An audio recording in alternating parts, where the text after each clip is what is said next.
Hello and welcome to episode 3 of Way of the Taibhsear.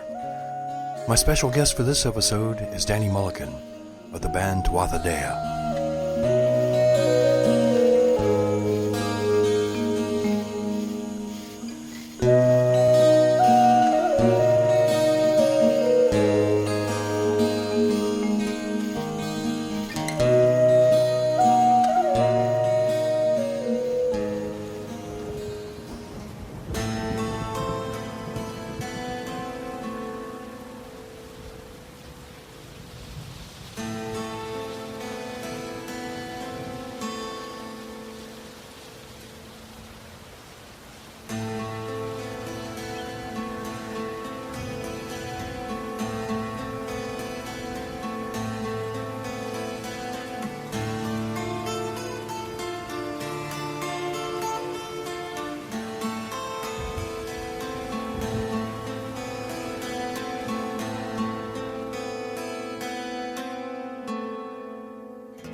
Welcome to the Way of the Taibhsear Podcast. My special guest today is Danny Mullikin of the band Tuatha Dea. And you have a new album out, Tuatha Tales, I believe is what it's called. The video is available on Facebook, I noticed, and that seems to be a pretty popular video. Could you talk a little bit about, first off, the video is for Long Black Curl, which is one of the songs from the album. And could you tell us a little bit about that process, about what that was like? Was this your first music video, or have you done that? Yeah, that was the first music video that we've ever done. And it was, actually, it was a great experience. We're actually already geared up to do some more. We joked about the fact that it was kind of like a tattoo. Now that we got one, we want another one. But that was the first thing we'd ever done. And the experience was awesome. We've been really lucky. We had a really, really good producer on the whole deal by the name of Jesse Jones with Nights on Studio. He came out and he made it easy. It was all shot in one day. Wow. Which was remarkable from what we understand. Having never done it, but we wanted it to exemplify, because Tuatha Tales, the CD, and of course Long Black Curl, which is off the CD, was all inspired by a series of books by Alex Bledsoe. And so we wanted to encompass some of the materials within that book when we did the video and when we did the CD. So, yeah, it was a great experience, and we were stoked. We had a lot of people show up for it and come out and help us make it. And it was awesome.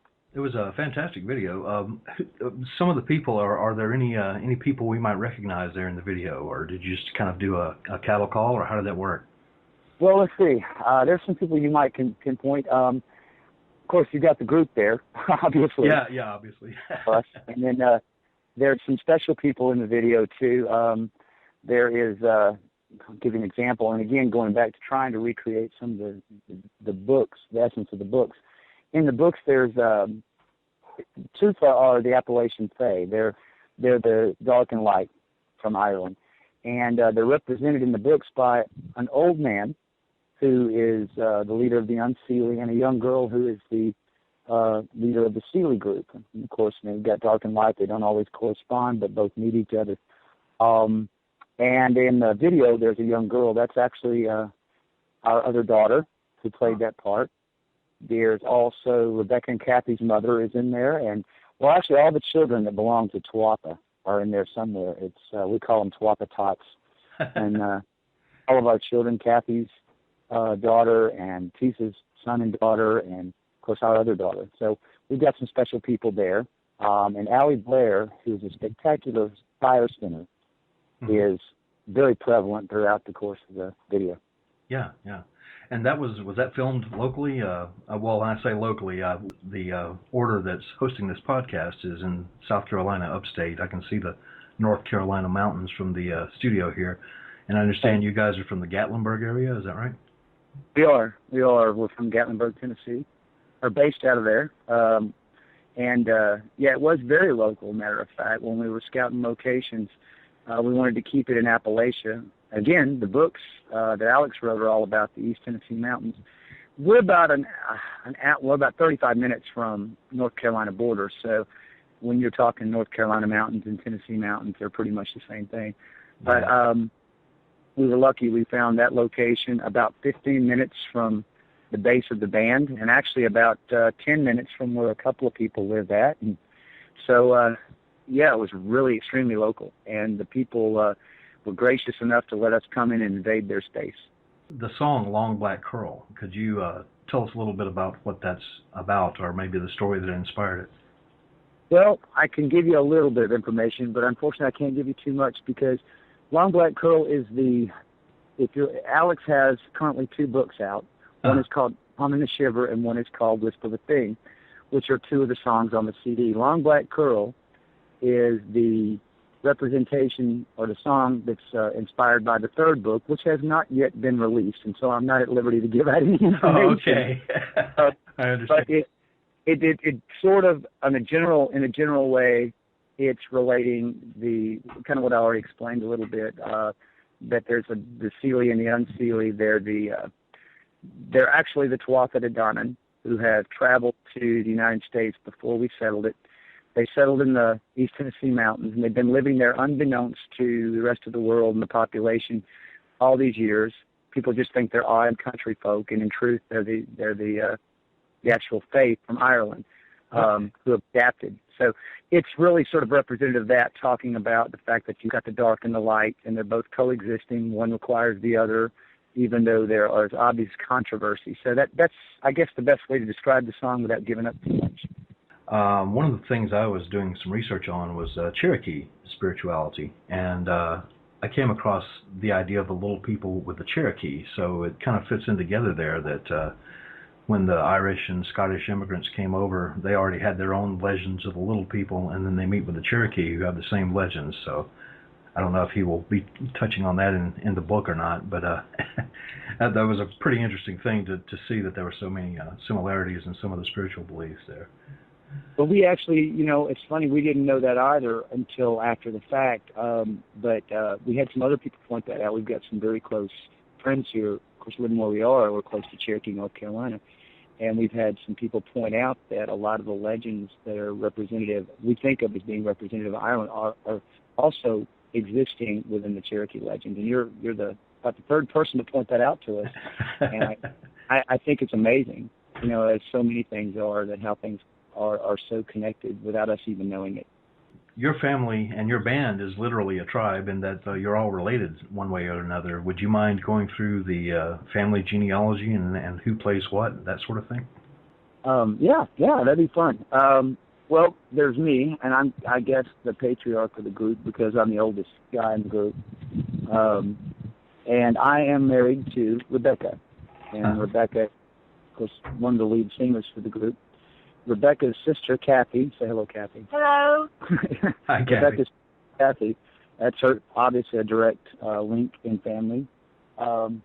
There's also my son, Brandon. Brandon, say hello. Hi. That's Brandon. Hi, Brandon. He's my youngest.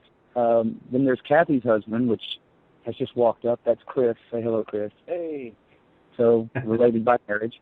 I've also got Nikki sitting here with me. Nikki is Brandon's wife, so say hello, Nikki. Hello there. There's Nikki. Rebecca's not near me at the moment, but Rebecca's my wife.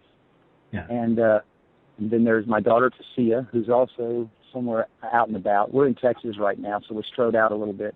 And then there is Adam.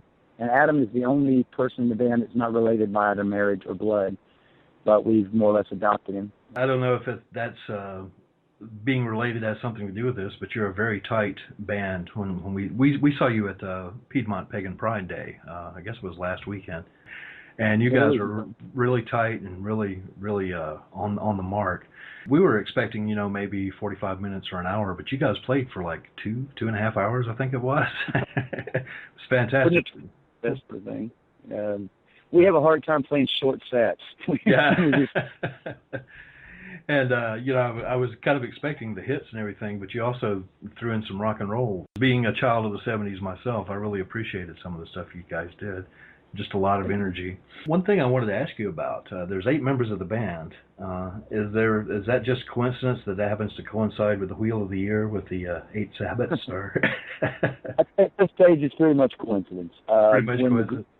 Okay. Yeah, when the group first started, now you can tie some connotations into this too. When the group first started, there were 13 of us. Oh, okay.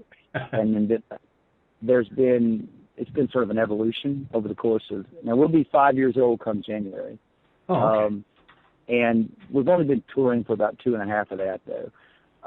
But when we started out, we started out with no intention of actually being a band. We started out doing drum circle facilitations and that sort of thing, and it sort of organically became what it is. There were hidden talents in the group that I don't think we were really aware of at the time. We started integrating instrumentation in, and of course some people left the group and moved on to other things, and other people stayed. And as we've progressed, it's become more of a musicality than it originally was. It was originally more just strictly rhythmically driven. I shouldn't say more rhythmically driven, but strictly. Yeah. So now we're down to 8. Yeah, that's. But there's never been, I don't think, any planning involved in anything we've ever done. Sounds like a pagan organization. That happened, and And, for us, that's worked out. So I kind of like the organic aspect of it. Yeah, yeah. And as far as the drumming facilitation, you still do that at a lot of places. Like I think you did, what is it, Tuatha Dea Drum Nation? Is that what it's called? Yeah, that's what it is. And that we still do it. We actually do still do it. That's a separate aspect of what we do. And, of course, the idea that we call ourselves the kindergarten of drummers, because what we want to do is integrate people into the circle, irregardless of their expertise or if they've ever even touched a drum before. And it's more about using the drum as a catalyst for communication and building community, and than it is about teaching, specific rhythms and stuff. But oh, great. Something we still do, and we oftentimes you will find us combining that with the band playing somewhere. When you ended the set at Piedmont, you ended with Mishiyama Gu. Just for those of us who don't know, is there a meaning to that? Is that a Native American word, or what is that? Well, it's a Native American amalgamation. It was gifted to us by a Cherokee elder in the Tennessee, North Carolina area. And the history of it, and this is what's been passed on to me, is of the term. The term itself is supposed to be a very generic way of saying thank you, Creator, whatever that may mean to you personally. It was originated, if I understand correctly, in the Northwest at a powwow many years ago it was a coming together of tribes. So in answer to the question, it is Native American. It doesn't strictly adhere to or belong to any singular Native American group. And it was passed on to us by a Cherokee elder. So but that's pretty much the consensus of it. It's pretty simple.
That song has a very Native American feel to it, and then you've got some songs that have this I don't know if you'd call it, I guess maybe a folk rock feel to it, and then some just right out rock.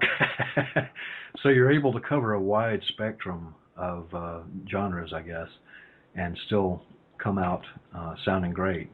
Is there any secret to that, or is that just kind of evolved over time? Well, I think we've never really tried to put a cap on ourselves. And again, going back to the fact that we didn't particularly, it wasn't like one day let's be a band. And so there was no actual direction. Yeah. And if you take into consideration, there's 30 years difference between the youngest member in the band and the oldest member. So you've got this, you've got all of this montage of perspectives on music and influences from music, and we try not to negate anything. So I think it's just what happens when you bring together, that sort of diversity. Yeah. And we don't want to be pigeonholed.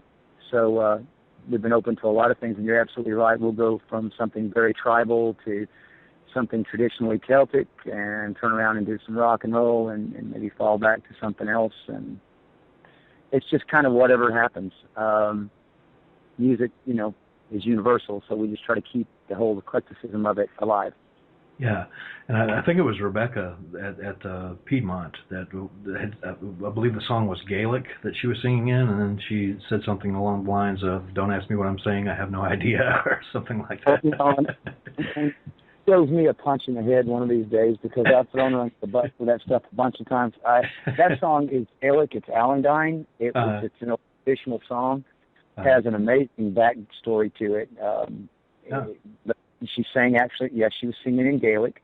She studied the song and learned how to do that. And then, of course, I don't know if we did it at Piedmont or not. She also does a cover of Mama Africa's Kalaleza where she sings in African. And she doesn't speak that language either. And we've got a song called Akasha where she's singing in Hindi, and a song called, Mishi Amadou, of course, is not her native tongue either. Yeah. So she owes me a punch in the head one of these days.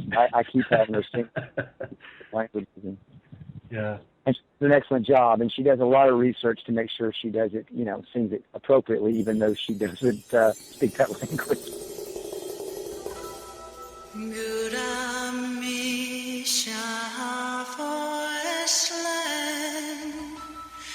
Mark 17 years me candy. Oh,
I'm sure you guys were paying attention to the audience there at the concert, but there are old people, there are young people, there are people from different walks of life. You seem to attract a wide variety of fan base, and I guess that's a result of having such a diverse musical base. I hope so. I think maybe it goes back a little bit to the rhythmic aspect of things, too. Yeah. We were a little shocked and surprised, too, to see what our actual demographic was. I mean, that's surprised in a very good way to see the wide range of ages and genders, and it sort of seems to cover everything. Yeah. I think maybe a little bit. I think goes back to the rhythmic aspect, and I think you nailed it on the head.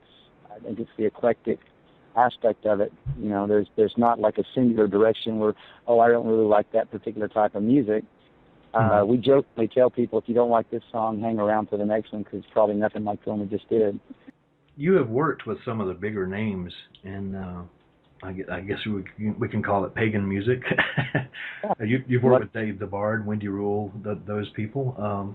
What was that like? That was amazing.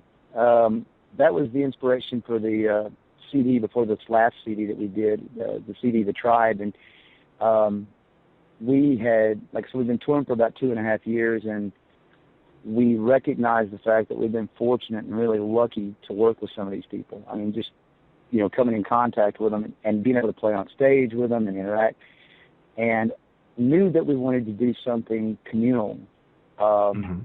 We were just blown away by the fact that they all just stepped right in and jumped in there. And the tribe itself is, even though the music was all written by Tuatha Dea, all these people came in and added their touches. Yeah. And had Dave the Bard, like you said, I mean, just amazing. That Windy Rule, Celia Theron, Murphy's Midnight Rounders, and Spiral Rhythm all came in and helped us create this CD. And that was, and still remains, one of the most epic moments, I think, of our little short career so far. It's that they would do that. And I think only in pagan music do you actually see that, to be honest with you. As we do a lot of different circles. I mean, we do Celtic circles too. We do mainstream stuff. You don't see that sort of immediate coming together that you do in the pagan music world. And we hope to do that again someday. Matter of fact, it's kind of on our to-do list. We'd like to do another Tribe CD at some point and see who else is willing to step in and help us create music. So, that blew us away. We're still blown away by it.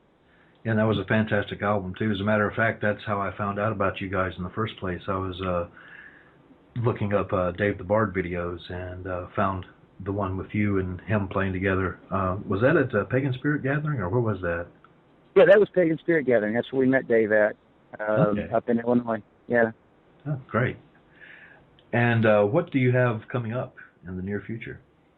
Well, at the moment, we are, you mentioned the video earlier, and I think I made the statement that we've kind of got the bug now. We're on tour in Texas at the moment. We're already in Texas. I think we're in Austin right now. We were in Wichita Falls a couple of days ago. We'll be in Dallas. We'll be in Houston. We'll be going through Louisiana. We'll be at the Pagan Pride Day in New Orleans. And then we'll be up at the Festival of Souls in Memphis. And we've got a few more things going on this year. I think we're going to take the latter part of the year off and focus on the videos. And there's some discussion about maybe doing, I don't want to give too much away, and we haven't gotten too far into it, but we've been talking about the idea of doing some collaborative stuff as we go into the new year with some other groups. But the videos are the main focus, and as we go into next year, I don't know, we're always writing stuff. We don't have any plans for another CD at the moment, but I'm sure that will probably change. I didn't have any plans for Tooth of Tales either, and that happened. Yeah. So. Are you the main writer, or do you all take a shift, or how does that work? Well, it's everybody's involved. Everybody's part of the writing process. I would say I'm the main lyricist. Or the person who, comes up with the words and such, but everybody integrates their own parts. We'll create a piece of music, for example. Somebody may step in and they have a guitar part, and then Nikki grabs the mandolin and she puts her touches on it, and Brandon does what he does with his lead guitar. So it's an organic process, basically. Again, I use that word organic. It just sort of evolves out of somebody starting something, and somebody else adds something to it. So I get to take credit for most of the lyrics. I'm assuming that you guys practice some form of paganism. Is that a correct assumption, or? Well, you asked a great question. The band is as eclectic as the music. I myself am pagan. As far as everyone else, there are different perspectives throughout the group that range from being pagan or some perspective of paganism all the way into agnosticism. You know. Mm-hmm. And in general, we like to think that we represent the world, and that you know how all this, despite your varied perspectives, it shouldn't preclude your ability to be harmonious. Yeah. So some of us are, some of us aren't, and I've always made it a practice to speak for myself. Yes, I am. Okay, sounds like a good plan. Becca would if she was sitting here right now, she would tell you she practiced Beccaism. Okay. Yeah, everybody's diverse here. Okay. How many converts to Beccaism do we have? How many converts to Beccaism? I don't know yet. She seems to have an impact on people, though. Yeah. You know, we refer to her as a who. You know, like Horton Hears, and oh, okay. Yeah, it's that kind of what we call the who energy, and it seems to be a bit contagious. Yeah, so. Yeah. Actually, the whole band is contagious. It was amazing to watch the amount of energy that you had, and you managed to sustain it for that whole 2.5 hours or however long it was you guys played. It was. I was worn out just watching you guys. A lot of it's contributed to the folks out there in the audience, because I hate to use the word feed off of, but we certainly respond to, you know, the energy that's going on out there, and that gets us through a lot of these long sets. Without the audience, there's no need for us to even be there. So I don't want to take credit for all that energy. It's theirs as much as it is ours. It's very obvious that you love what you do. That's really a great thing to see. Thank you. We're almost out of time, so is there any... Could you tell us about, do you have a website? Where can people go to find out more about your music? Yes, and by the way, we're having a little bit of trouble with Facebook at the moment. Normally I direct people straight there. There is a couple of Facebooks you can go to. It's not being as cooperative with us at the moment as it has been in the past, so information may be a little bit harder to find. But the website is pretty easy to find. That's www.tuathadea.net. Okay. Also, a really good place to find information on the group is Reverb Nation. And you just simply go into Reverb Nation and look up Tuatha Dea. And we've got, I think, most of our touring dates are there. All of the music is there. The videos, anything, you know, a lot of biographical information is there, photographs, all that sort of thing. And the website as well. You can buy downloads. If you like the music, you can buy them straight off of, the downloads can come straight off the website. And if you're looking for physical copies, you can go to Amazon. Okay. And I noticed also, just right before the show, that on the Circle Sanctuary page, they had posted a link to a group called Tuatha Dea Groupies, I think it was. Yeah. And that's the result of our problems with Facebook right now. We've got some folks stepping up trying to help us out. Facebook kind of changed our page around where we can't communicate the way we were communicating. We're trying to resolve that. But we've got some folks stepping in, creating some groups that to help us out and help us get the word out on what we're doing and where we're going and that sort of thing. And that's one of them. Sounds great. Well, I appreciate you being here, and hope to have you again sometime. Well, we appreciate you having us. Thank you very much.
In the Way of the Taibhsear, we use the Celtic tree alphabet known as the Ogham.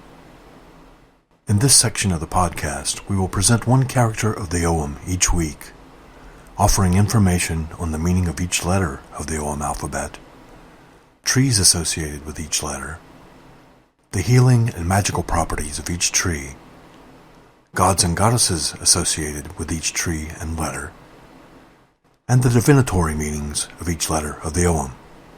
Since we will be discussing medicinal uses of the plants in this segment of the podcast, please remember that herbal medicine requires caution and practice. None of the medicinal uses discussed on the Way of the Taibhsear podcast should be attempted by a novice. Some parts of the plants of the Ogham are poisonous, and people with allergies should also be aware of the potential allergic reactions to plants. If you are interested in herbal medicine, find a skilled practitioner and take lessons. Do not attempt to use medicinal plants without the supervision of an expert.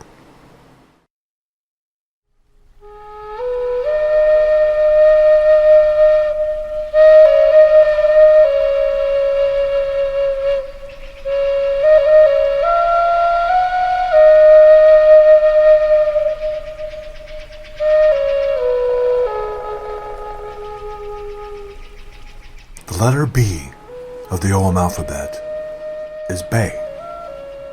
It is represented by the birch. The divinatory meaning of the birch is beginnings, birth, and starting over. The white birch's bark is so thin that it may be peeled away like paper. Scholars believe that the word birch came either from the Sanskrit word burga, which meant a tree whose bark is used for writing upon, or from bare, meaning shining white. An infusion of birch leaves can be used to break up kidney and bladder stones. Birch bark can be used as an astringent. Tea made from the inner bark of the birch and its leaves can be a mild sleep aid. Birch sap can also be boiled down into a syrup and makes a natural sweetener when used in this way. John Josselyn, in a book written in 1672 called Herbs of New England, said that the bark of the birch is used by the Indians for bruised wounds and cuts, boiled very tender and stamped between two stones to a plaster, and the decoction thereof poured into the wound. The leaves of the birch are an astringent and can be crushed and made into birch tea, which may be used as a laxative. Birch tea also makes a good diuretic. It's especially effective for eliminating the germs that cause cystitis and urinary tract infections. Both birch leaves and the sap of the birch are high in vitamin C, so either may be used to prevent colds and flu. Birch bark may be used externally to ease muscle pain. This is done by soaking the bark in hot water and laying it on the affected muscles, with the interior of the bark in contact with the wound. Oil from birch bark is an antiseptic, and it was used to heal rashes or skin infections like eczema and psoriasis. Birch is one of the 9 firewoods to be added to the balefire for the festival of Beltane or Belchania, which is May 1st. The 9 sacred woods of the Balefire are birch, oak, rowan, willow, hawthorn, hazel, apple, grapevine, and fir. In the Way of the Taibhsear, there are 3 pillars of wisdom. These are represented by the birch, the oak, and the yew. In the Way of the Taibhsear, birch symbolizes the first degree of learning. It is said that if a birch tree leaves a white mark on your forehead, that you'll go mad. And if a birch leaves a mark over your heart, you're destined to die soon. Gods and goddesses associated with this plant are Breed, the white goddess, and Tyrannus, the god of thunder.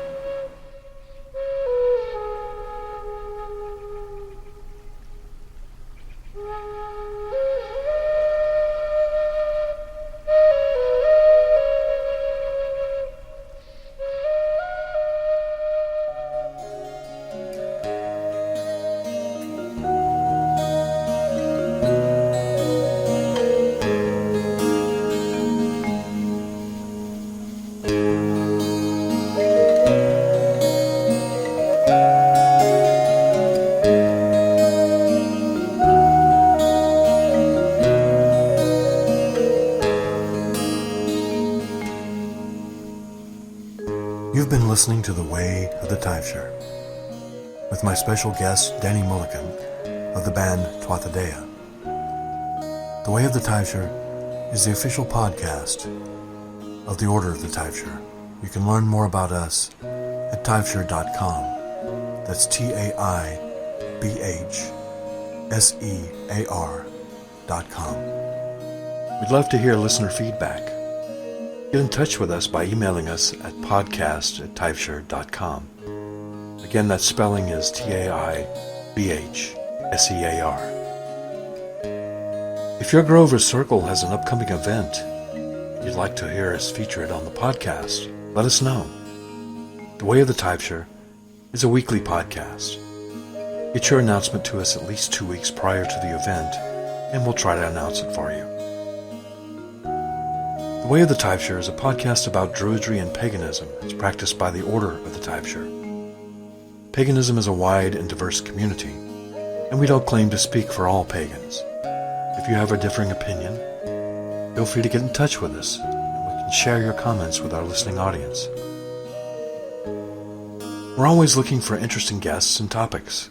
If you have a topic you'd like to hear about, or if you're interested in being a guest on the show, please email us at podcast@Taibhsear.com.